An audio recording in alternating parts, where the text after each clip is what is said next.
You're listening to Underground USA News.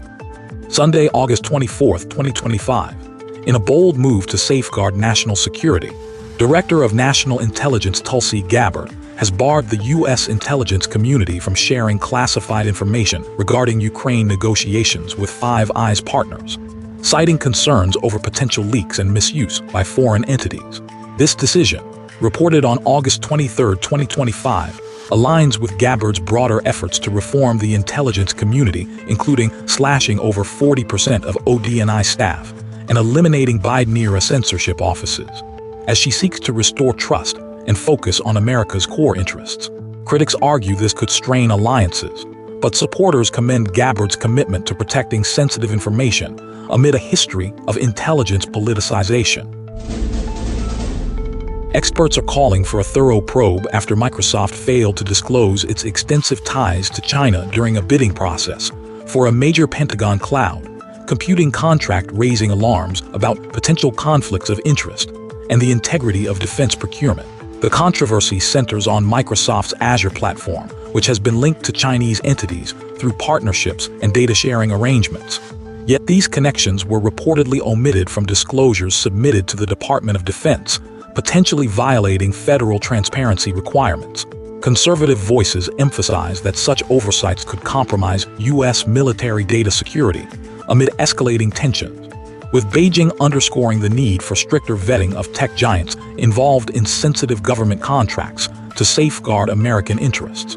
This incident highlights broader concerns about foreign influence in critical infrastructure, prompting bipartisan but particularly conservative critiques of lax oversight in an era where economic espionage from adversaries like China poses existential threats.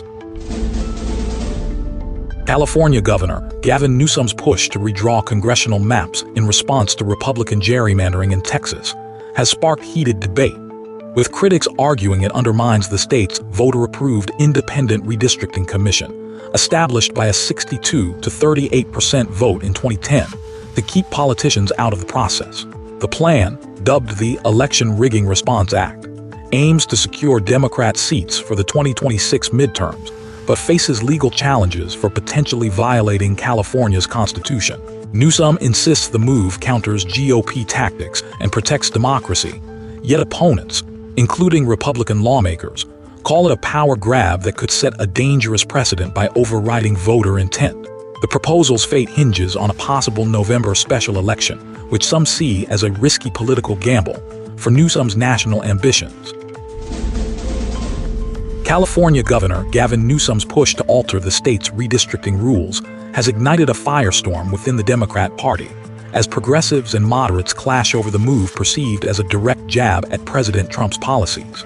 Newsom, reportedly motivated by a desire to counter Trump's influence, has proposed changes to California's independent redistricting process, prompting accusations from some Democrats of undermining voter-approved reforms for political gain.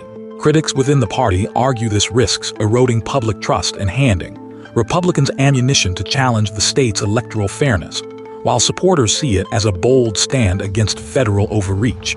The internal rift highlights broader tensions as Democrats grapple with balancing ideological purity against pragmatic governance in a polarized national landscape. House Democrats, led by Representatives Frank Pallone Jr. and Jamie Raskin, have initiated an investigation into the $8 billion Paramount Skydance merger, questioning whether a $16 million settlement with President Trump was an illegal bribe to secure FCC approval. The probe also scrutinizes the cancellation of The Late Show with Stephen Colbert and changes to CBS News editorial practices, which some claim align with Trump's agenda. Concerns have been raised about a potential $20 million side deal for pro-Trump programming, though Paramount denies such an agreement exists. Critics argue this investigation reflects partisan overreach and a spendthrift use of taxpayer dollars, potentially undermining a legitimate business deal finalized on August 7, 2025. While supporters of the probe insist it's necessary to ensure transparency and compliance with anti-bribery laws, even in the face of the Biden-era New Green Deal subsidies. Joseph Sandberg, a prominent liberal activist and major Democrat donor, has agreed to plead guilty to 2 counts of wire fraud, facing up to 20 years in prison per count, as announced by the Department of Justice. Sandberg, co-founder and board member of Aspiration Partners Incorporated, was implicated in a scheme that defrauded investors, raising concerns about the integrity of financial dealings within influential political circles. This case highlights the need for accountability and transparency, particularly when political activism intersects with business ventures, underscoring the potential for abuse in such networks. The plea serves as a reminder that legal consequences apply equally, regardless of political affiliation, as the justice system works to uphold fairness. Kilmar Abrigo Garcia, a Salvadoran national previously deported illegally to El Salvador, now faces potential deportation to Uganda after rejecting a plea deal that would have sent him to Costa Rica in exchange for pleading guilty to human smuggling charges. Released from a Tennessee jail on August 22, 2025, to await trial in Maryland, Garcia was notified by ICE that he must report to their Baltimore office by Monday or face removal to Uganda, a move his attorneys call a coercive tactic by the Trump administration to pressure a guilty plea. The case, stemming from a 2022 traffic stop, has sparked controversy, with critics arguing the charges are vindictive, while federal officials maintain Garcia's alleged involvement in a smuggling ring justifies their actions. President Trump has announced plans to address Chicago's escalating crime rates, labeling the city as dangerous, and next in line after his efforts to tackle crime in Washington, D.C. The announcement follows a December 2024 Chicago City Council meeting, where local resident Danielle Carter Walters urged the Trump administration to intervene and hold city officials accountable for ongoing violence. Trump's remarks have intensified tensions with Illinois officials, including Governor J.B. Pritzker and Chicago Mayor Brandon Johnson, whom he called incompetent, while suggesting potential National Guard deployment to curb the city's crime wave. This move aligns with Trump's broader agenda to prioritize public safety in urban areas, though critics argue it risks escalating local federal conflicts without addressing root causes like economic disparity.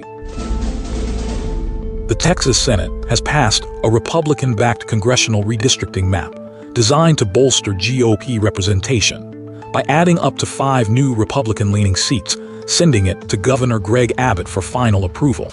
This move, part of a special legislative session, follows a contentious battle marked by a 2-week Democrat walkout to deny quorum, which ultimately failed as 3 Democrats returned, allowing the Texas House to pass the bill 88-52. While Republicans, led by figures like Sen. Phil King, argue the map reflects Texas voters' preferences and enhances political competitiveness, Democrats contend it illegally discriminates against minority voters and have vowed swift legal challenges. The passage has sparked a broader national redistricting conflict, with states like California pursuing countermaps to offset Texas's GOP gains, setting the stage for a heated legal and political showdown ahead of the 2026 midterms. Democrat U.S. Representative Henry Cuellar, who faces federal indictments for bribery and acting as an unregistered foreign agent, has reportedly received more than $110,000 from Act Blue, a Democrat fundraising entity under investigation for potential foreign meddling, donor fraud, and illicit contributions. According to FEC records, these funds flowed directly to Cuellar's campaign, highlighting broader issues with transparency in political donations that could undermine electoral integrity and public confidence in government. This case exemplifies the risks posed by lax oversight in campaign finance, calling for stricter reforms to safeguard American democracy from undue external influences and self-serving politicians. Recent data indicates a significant decline in remittances wired from the U.S. to Mexico, reaching a decade low as stricter U.S. immigration policies begin to reshape economic patterns. The reduction in money transfers, which dropped by nearly 10% in the past year, reflects a combination of stronger border enforcement, increased deportations, and a slowdown in illegal immigration, which have collectively reduced the flow of funds from migrant workers. Economists note that while this may signal a success for current immigration controls, it could strain Mexico's economy, which is heavily reliant on these funds, potentially impacting bilateral relations. The trend underscores a broader shift in U.S. policy aimed at curbing unchecked migration, with measurable economic consequences already emerging. Recent reports highlight serious concerns about election integrity in Hamtramck, Michigan, where allegations of voter fraud, including ballot harvesting and forged nursing home ballots, have surfaced just days before the state's August primary. Surveillance footage obtained by local news outlets revealed suspicious activities, raising questions about the involvement of local officials, and the response from Michigan's Democrat leadership, which has been accused of downplaying the issue.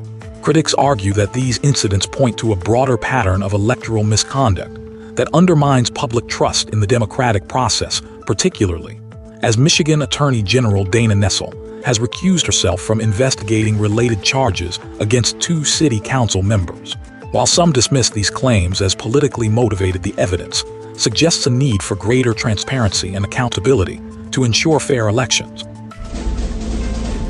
In a remarkable display of community unity, residents of Brooklyn's Crown Heights neighborhood thwarted an alleged Antifa plot to ignite racial violence between Black and Jewish residents during a vigil commemorating the 1991 death of Gavin Catto. The agitators, reportedly hoping to exploit historical tensions, shouted anti-Semitic rhetoric to provoke conflict, but both communities stood together, rejecting the divisive tactics and vocally condemning Antifa's actions. Video evidence captured locals shouting down the agitators, with some yelling, "Fuck Antifa," as the instigators retreated in embarrassment. This incident underscores the resilience of communities against external attempts to sow discord, highlighting a shared commitment to peace over chaos. The manufactured surge in visibility of the transgender movement, with a 2025 Pew Research study noting only 1.8% of U.S. adults identifying as transgender, has sparked growing unease about its aggressive push into public policy and cultural norms. Critics contend that the movement's demands for sweeping societal changes, often prioritizing identity over biological realities, threaten to erode free speech, religious liberties, and parental authority, particularly as schools and institutions adopt policies without broad consensus. While advocates argue for anti-discrimination, measures the rapid pace of change risks alienating those who value tradition with legal battles, exposing a disconnect between ideological agendas and practical governance. In a move that underscores the growing tension between technological advancement and individual freedoms, the United Nations is advancing proposals for international standards on facial recognition technology, aiming to establish ethical guidelines while promoting its widespread adoption across member states. This initiative, detailed in recent discussions, seeks to balance the technology's benefits for security and efficiency against risks of misuse, such as unauthorized surveillance, which conservatives have long warned could erode personal liberties and enable government overreach.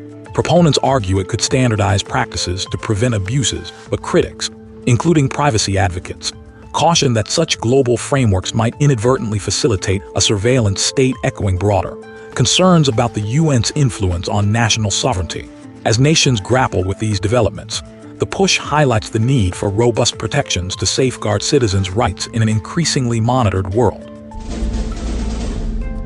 Russian authorities have accused Ukrainian forces of launching a drone strike on the Kursk nuclear power plant, claiming the attack posed a severe risk to nuclear safety and could lead to a catastrophic radiation leak.